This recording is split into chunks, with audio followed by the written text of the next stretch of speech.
Yann Giano, bonjour. Bonjour Olivier Marin. Président du réseau La Forêt, l'un des acteurs majeurs de l'immobilier en France.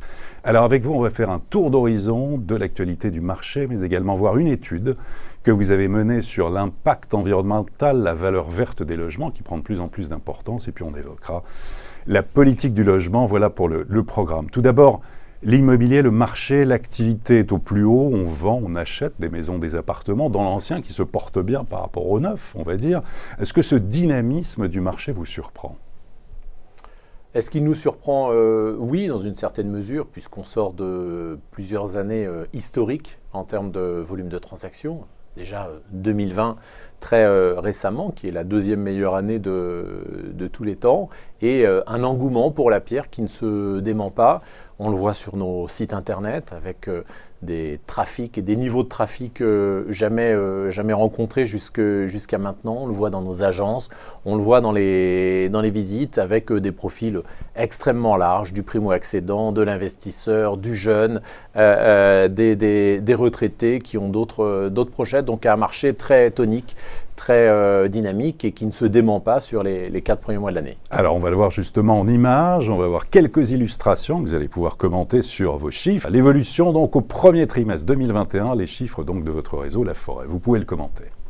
Oui, alors on le voit, une demande en progression de 14% au niveau national. Ça fait plusieurs années que la demande et que l'intérêt des Français pour la pierre augmente et se démontre. Et puis face à ça, un niveau d'offre, de stock qui régresse. Alors ça s'explique en effet par les années que nous venons de traverser, années records en termes de volume de transactions. Mais Yann Giano, ça régresse vraiment ou est-ce que c'est parce que la concurrence aussi se multiplie ? Parce que là, effectivement, on a les chiffres, les offres sur le réseau La Forêt, mais bon. Non, est-ce que la part du gâteau ne se réduit pas ? Le niveau de stock se réduit parce que le marché est extrêmement rapide. L'immobilier neuf n'abreuve plus l'immobilier ancien. On sait que ce marché est en panne et on a des délais de vente qui se raccourcissent. Un marché qui est très tonique, donc un niveau global qui reste bas quand on rentre des mandats et on en rentre plus que l'année dernière, 2 fois plus en mars 2021 qu'en mars 2020, 8 fois plus en avril 2021 qu'en avril 2020, mais malgré cela, un niveau qui reste très bas.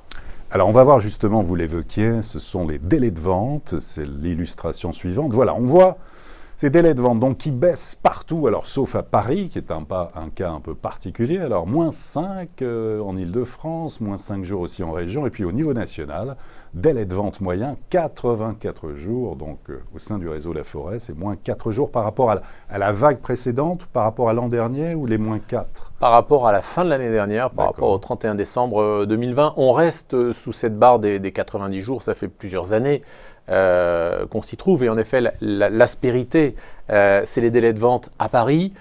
C'est la première fois depuis longtemps qu'on vend plus rapidement en Ile-de-France que dans Paris, mais il y a ce cas particulier de Paris, des Parisiens qui sont en télétravail, qui sont en région et pour lesquels la chose immobilière n'est pas nécessairement en tête. Et puis également les marges de négociation, on les voit ici, beaucoup plus d'acquéreurs, un stock qui part très très vite, qui est extrêmement tendu, donc on vend vite et on négocie beaucoup moins de 5% au niveau national. Il y a quelques années, on bouge pas tellement, si, oui, on était autour de 7-8%, il y a 5 ans de négociation, donc on voit qu'aujourd'hui, Paris-Île-de-France notamment, on négocie quasiment pas les biens qui sont proposés sur le marché. Ce qui traduit aussi peut-être des vendeurs un peu plus réalistes aussi, soutenus par les professionnels, donc l'importance du rôle des professionnels, mais donc plus réalistes aussi. Donc cette marge de négociation, on est entre 4 et 5%, c'est en moyenne évidemment, chaque bien est unique, mais c'est une moyenne. Quelles sont les véritables nouveautés en matière de critères, de demande, à la fois de vos internautes, des gens qui viennent au sein des agences La Forêt ? Quelles sont les demandes ? On a parlé beaucoup d'espace, de verdure, alors expliquez-nous l'évolution de ces demandes.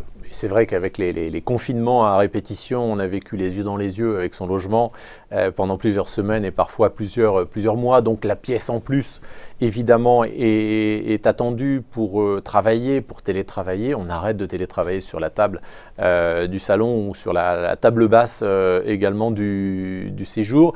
Et puis cette envie de verdure, alors qui se traduit dans les recherches également de nos acquéreurs.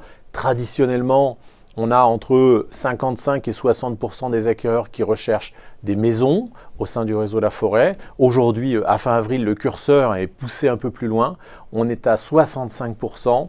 Et même chose sur les zones géographiques. On a habituellement 20% des recherches dans Paris, 30% en Île-de-France hors Paris et 50% dans les régions. Et sur les 4 premiers mois de l'année, on se rend compte que le curseur penche plutôt pour les régions avec 55% des recherches aux dépens de Paris qui voit son intérêt pour l'immobilier, mais c'est momentané, reculer un peu de 20 à 15%. Mais Yann Giano, avant de voir justement la carte aussi sur ce qui est important, l'évolution des prix de l'immobilier, est-ce que vous sentez une demande de Parisiens, ceux qui sont en intramuros, véritablement vers la première couronne, seconde couronne, vers la Normandie, vers la Bretagne? Est-ce que vous l'avez dans vos chiffres, dans les recherches, dans les demandes, ou est-ce que c'est simplement un mouvement, un épiphénomène pour l'instant?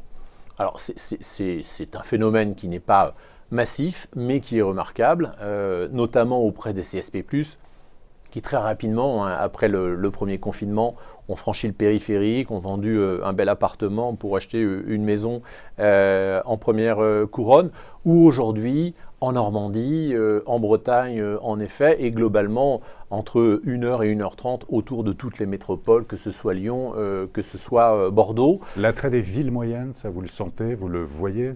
Oui, absolument. Alors, il y a plusieurs étapes dans le projet immobilier. La première étape, c'est la recherche et qui se passe sur Internet aujourd'hui. Donc là, ça se traduit. La deuxième étape, c'est la visite physique. Ça se traduit encore. On voit ces citadins arriver dans les villes moyennes, arriver en banlieue, arriver en périphérie. Puis la troisième étape, c'est le moment où il faut sortir son stylo et puis signer. Et là, c'est un peu moins marqué. Toujours ces CSP+, qui peuvent le faire.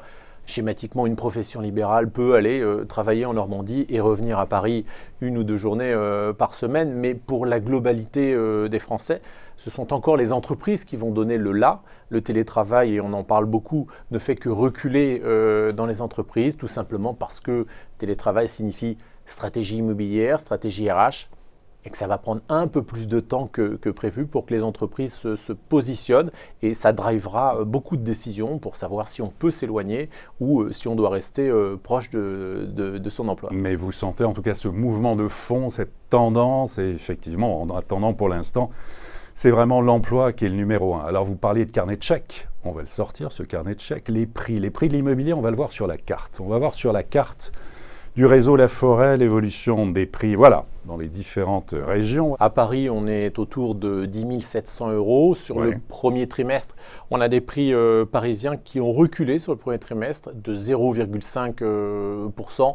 Bon, du fait de l'absence d'acquéreurs internationaux, du fait de commerce réellement en berne, mais un marché qui repartira dès qu'on pourra de nouveau profiter des terrasses et de la vie parisienne. Donc juste pour voir pour la carte, en fait on est sur Paris Intramuros à 10 500 € par mètre carré en moyenne, donc pas très loin là aussi des chiffres des notaires, et vous sentez, comme les notaires l'avaient annoncé aussi à un moment donné, beaucoup d'autres réseaux, une légère baisse des prix à Paris Intramuros. Ça vous le sentez? Oui, absolument, on l'a senti sur le premier trimestre. De là à s'attendre à des prix immobiliers qui dévissent de 15 à 20% sur Paris, comme certains prévisionnistes. Il y a eu des gens qui ont dit que les prix allaient s'effondrer. Qui a dit ça? Oui, on l'a vu. Alors, on ne va pas donner de nom, mais on l'a vu. Bon. Et puis toute cette vague ouest qui est là clairement marquée, où on voit en effet qu'un certain nombre de villes de l'ouest, villes moyennes, attirent avec une très forte pression haussière sur les prix. Bordeaux étant... C'est les Parisiens qui font monter les prix, parce que certains le disent aussi. Ce sont les citadins. Justement à Rennes, à Angers, à Lorient, en fait, font monter les prix. Ce sont les citadins. Le même phénomène qu'on a observé à Bordeaux il y a quelque temps, avec des citadins, des Parisiens qui sont arrivés du fait d'une rénovation urbaine, du fait de la LGV qui met Bordeaux à 2 heures de Paris, et des prix qui sont en train de s'assagir également un peu sur cette ville. Les prix la localisation, le coup de cœur, ça c'est le tiercé gagnant en tout cas des demandes et des recherches. Alors, on va clore ce chapitre en fait sur le marché. Les perspectives, Yann Géano, quelles sont-elles? Alors je sais qu'il n'y a pas de boule de cristal, mais quand même, est-ce que vous êtes confiant, optimiste déjà sur l'année 2021?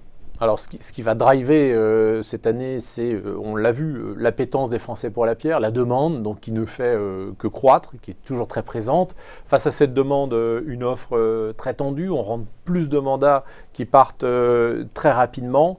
Deux chiffres, fin 2019, au sein du réseau La Forêt, quand nous rentrions un bien à vendre dans nos bases de données en parallèle, il y avait 10 acquéreurs pour ce bien. Fin avril 2021, quand nous rentrons toujours ce même bien, nous avons maintenant 19 acquéreurs au niveau national. Oui. Donc la tension quasiment doublée, la tension est exacerbée. Et puis le troisième point, finalement le dernier point, une fois que l'offre et la demande se rencontrent, est-ce qu'on peut financer? Alors les taux d'intérêt sont au plus bas. L'année 2020 a démontré que les banques jouaient leur rôle et finançaient. Elles continuent à financer. Alors les délais d'emprunt augmentent. On a passé les 19 ans en moyenne. Les banques demandent d'avoir un profil un peu plus soigné, un apport, démontrer qu'on est capable de gérer son argent en bon père de famille. Donc tout ça nous amène finalement vers un marché qui devrait conserver la même dynamique avec la même pression sur les prix, la même pression sur les délais de vente et les négociations de plus en plus difficiles à envisager également, je veux dire les baisses de prix. Alors à propos de prix, on sait que l'immobilier, c'est pas non plus que des mètres carrés, qu'un logement, qu'une surface. Il y a aussi de plus en plus de notion de valeur verte du logement. On parle beaucoup de performance énergétique, on parle beaucoup d'impact environnemental. Et vous avez mené une étude très précise avec La Forêt, justement, sur l'impact environnemental et la prise aussi de conscience des Français vis-à-vis de l'importance de la valeur verte du logement. Quels sont les éléments clés, les plus importants à retenir ? Alors en effet, on a interrogé les Français avec l'IFOP sur leur vision de la rénovation énergétique et leur motivation à rénover un logement. Alors la première motivation, c'est évidemment d'améliorer les performances économiques de son logement par une bonne isolation. La deuxième, c'est... Ça, ils veulent le faire. Oui. Ils sont conscients qu'il faut le faire, déjà pour la valeur de leur logement. Pour la valeur de leur logement et puis pour l'économie également de leur logement. Le deuxième sujet, c'est cette notion environnementale qui a progressé dans les esprits de tout le monde. On sait que tout le monde, pas forcément chez les plus jeunes. Pas forcément chez les plus jeunes, chez tout le monde. On sait que maintenant, ce défi environnemental, il est face à nous dans tous les domaines, le logement, les moyens de transport et la consommation d'une manière plus large. On a beaucoup de chemin à faire. Et puis, la troisième notion, c'est aussi de se préserver des augmentations tarifaires des fournisseurs d'énergie. Et c'est une notion également qui progresse. Donc, il y a cette envie, il y a cette appétence, il y a cette prise de conscience.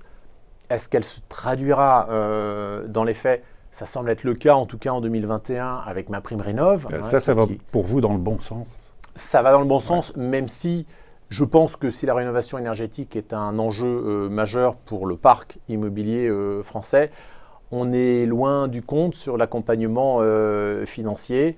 On va peut-être parler de la loi climat et résilience et de l'impact sur le parc locatif. Je pense qu'il va falloir accompagner beaucoup plus les Français financièrement pour qu'ils y aillent et pour qu'ils franchissent le pas. Sur MaPrimeRénov', aujourd'hui, on a les Français qui sont volontaires, on a les Français qui ont les moyens de le faire, mais on est parti sur 12 ans de rénovation, si on en croit les calendriers qui sont en cours de négociation, et ça va être beaucoup plus long, il va falloir soutenir et garder le rythme. Alors justement, vous l'évoquez, la politique du logement, est-ce que déjà le logement sera au cœur, selon vous, des élections régionales, les prochaines? Et puis, d'une façon plus générale, qu'attendez-vous? Est-ce que vous attendez quelque chose des politiques sur le logement? Alors, est-ce que le logement sera au cœur des mois qui vont arriver? Bien évidemment, on doit en faire du logement un point central. Parce qu'à chaque fois, dans toutes les élections, on dit on devrait en parler, mais on n'en parle pas. Non, mais là encore, hein, on voit, on a une loi climat et résilience. Évidemment, c'est une priorité. J'aurais aimé qu'on ait à côté une loi logement, mobilité, accès au logement, donc aménagement du territoire. On ne va pas assez loin. Non, on voit le logement à travers un prisme budgétaire, à travers un prisme de rénovation économique, et on ne voit pas le logement à travers l'aménagement du territoire. Le problème du logement en France, c'est que tout le monde veut habiter au même endroit. Il y a l'emploi, il y a les études, il y a les infrastructures de transport, il y a les loisirs, il y a la culture, et il faudrait répartir mieux la population en créant de nouveaux bassins d'emploi, en travaillant sur les infrastructures de transport. Hein. Les grandes métropoles sont desservies en TGV, les villes moyennes en TER. Les transitions entre l'Est et l'Ouest de la France, sans passer par Paris, sont également extrêmement rares. Donc c'est ce que j'attends, moi, qu'on parle d'aménagement du territoire. Alors justement, pour terminer, si vous aviez 2-3 priorités dans le domaine, 3 messages à faire passer, quels seraient-ils en matière de politique du logement, justement? Alors, on a la rénovation énergétique, on l'a abordé tout à l'heure. Certainement y consacrer un budget plus conséquent. Schématiquement, on va devoir rénover 400 000 logements par an, avec un ticket minimum de 20 000 euros par logement. Ça fait 8 milliards par an consacrés à la rénovation énergétique, avec face à ça un budget MaPrimeRénov' qui est à 1,7 milliard. Donc le compte n'y est pas, il va falloir en donner un peu plus pour accompagner plus les de Français. Moyens pour la rénovation énergétique. Exactement. Donc, numéro 1. Numéro 2. Numéro 2, l'aménagement du territoire. On a des solutions qui peuvent exister, des zones franches, des villes franches pour créer des bassins d'emploi, pour attirer ces Français qui veulent quitter les centres-villes et aller chercher un peu plus d'espace et un peu plus de verdure. Et puis, troisièmement, de la pérennité, de la lisibilité dans les dispositifs entre la loi Allure, la loi Élan, la loi Climat et Résilience. Je crois que les Français ont un peu de mal également à s'y retrouver dans le marché immobilier. Et c'est un marché qui a besoin de stabilité, qui a besoin de s'inscrire dans la durée. Eh bien, la durée a été excellente. Merci, C'était un Olivier. grand plaisir de vous avoir ici sur le plateau du Club IMO. Merci beaucoup Yann Géano, président de Laforêt France. Et à très bientôt pour une prochaine édition du Club IMO.